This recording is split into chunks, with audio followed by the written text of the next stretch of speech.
Hi guys, as usual it's me, just a voiceover, and you're watching Review Machines.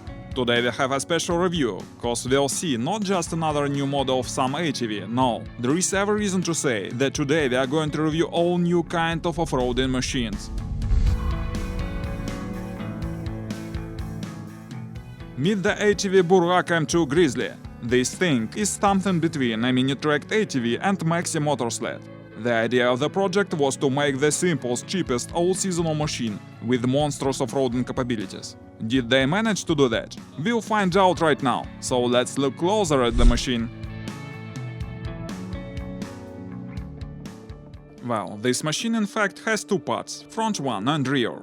The front part actually is a track-towing vehicle, equipped with an engine and transmission, and the thing tows the rear part of the frame. But we can't call this machine a motorsled, cause there are significant differences. First of all, the tracks. An usual motorsled has only one rubber track as a rule, but here we see two large tracks like on a real tracked ATV. They are made of a durable conveyor belt, with many metal parts fixed on it. These parts work as grousers.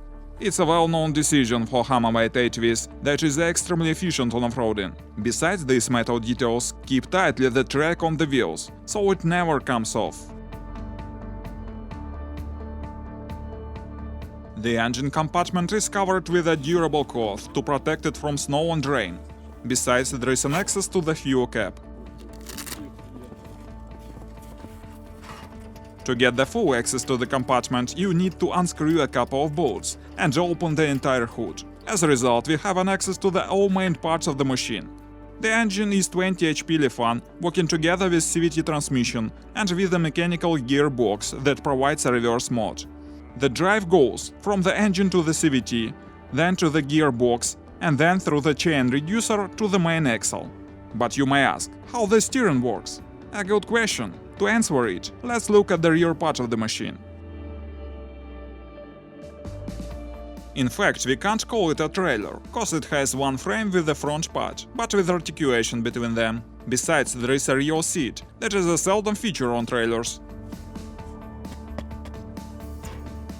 And trying it at the first time, I found it quite comfortable. There is enough space, and besides, there are anti-skid plates for foots. But how can we actually steer? We see a handlebar here, and it controls the rear wheels that are turnable. It's a very simple solution.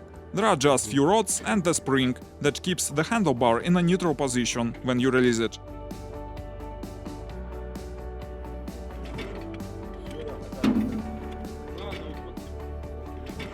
Moreover, there is a spacious trunk from behind. It really can take a lot of cargo. Besides, it's folding, and it's quite easy to unload the heavy cargo. Finally, there are two additional trunks on each side of the body, and you can load there even more cargo. Well, I think it's enough of theory, and it's high time to move to the practice. Let's get it started.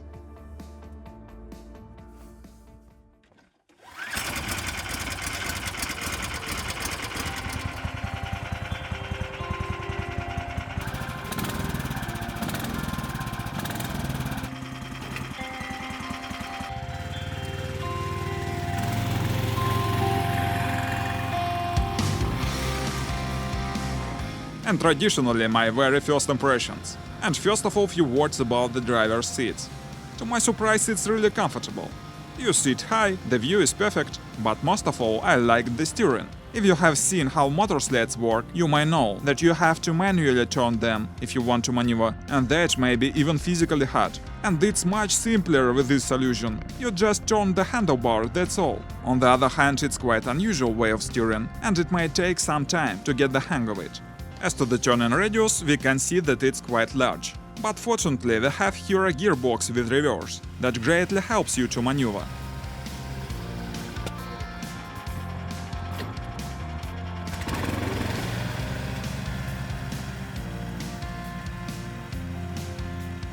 There is a double reduction in the transmission, so we have high torque here, but the maximum speed is not so impressive. Approximately it's 30 km per hour. That is not an insane speed, I should say, but on the other hand, the torque is more important for such kind of machine, isn't it?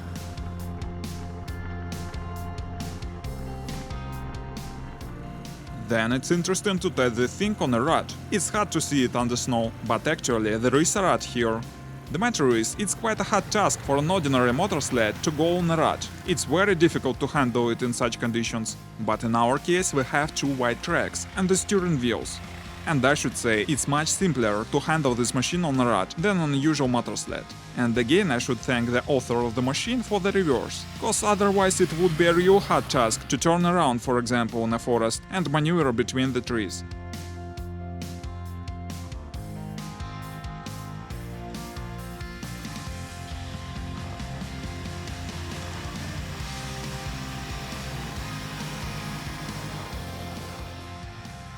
Well, that was my very first impressions of the machine, and I give the machine back to its author, Grigory, who will demonstrate now what his vehicle really can do.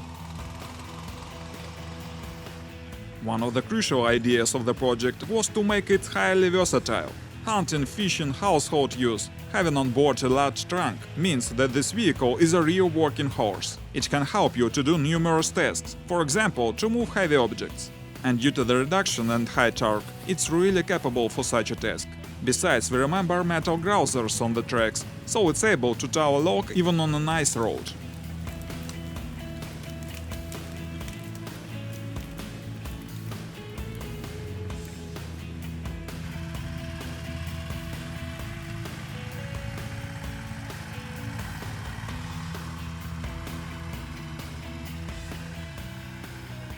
Now it's time to go harder. That is why Grigory definitely needs some protection.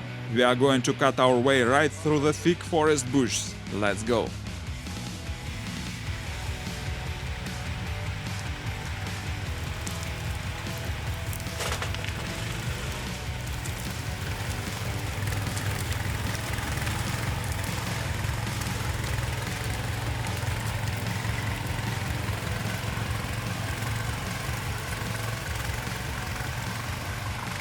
Rather impressive, isn't it? It's cutting its way through the forest like a furious winter bear.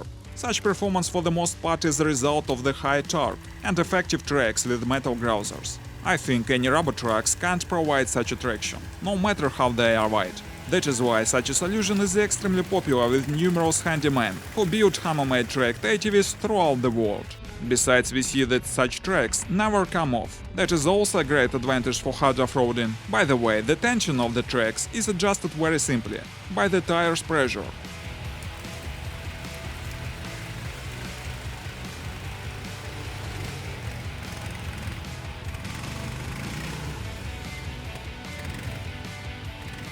It seems we lost a mudguard moving in a forest, but we did that for demonstration purpose. I think you don't need such things in everyday use. Let's move on.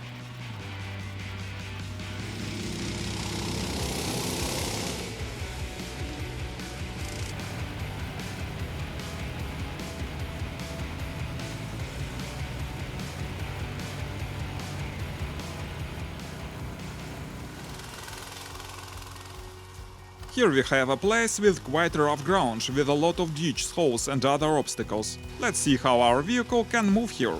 By the way, while we are watching it moving its way, I'd like to mention that actually it's a good all-season off-roading transport. You may use it on dirt with wheels and on snow with skis. Besides, we should remember that formally it's a steel motor sled. That means you don't need a driver license to handle it, unlike a snowmobile, at least in our country.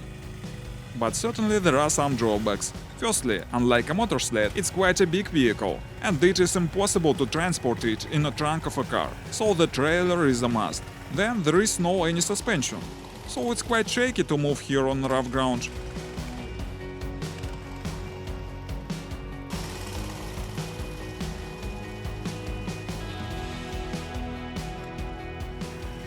Meantime, you've made a huge mistake. Trying to find out how it can move on ice, we went on a thin ice of the lake. But unfortunately this vehicle is not amphibious, so it definitely was a mistake. Never repeat it yourself.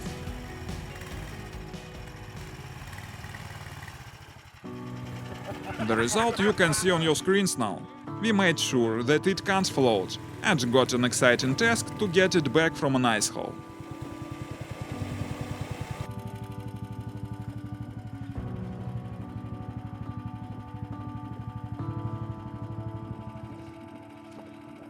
And while we are trying to get it back, let's speak about the prices. The whole set of the vehicle on wheels costs about $2,000. I think it's quite an affordable price for all seasonal machine that can be useful both for recreational and practical purposes. Meantime, we finally managed to rescue our machine, and now we'll try to bring it back to life.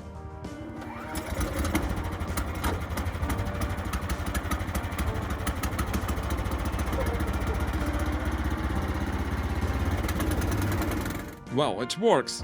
And I think it's a perfect moment to call it a day, guys. Thanks for watching. Please let me know in the comments what you think of the machine. Consider subscribing the channel if you like this video. Stay with us, it will be many more interesting materials here. Goodbye.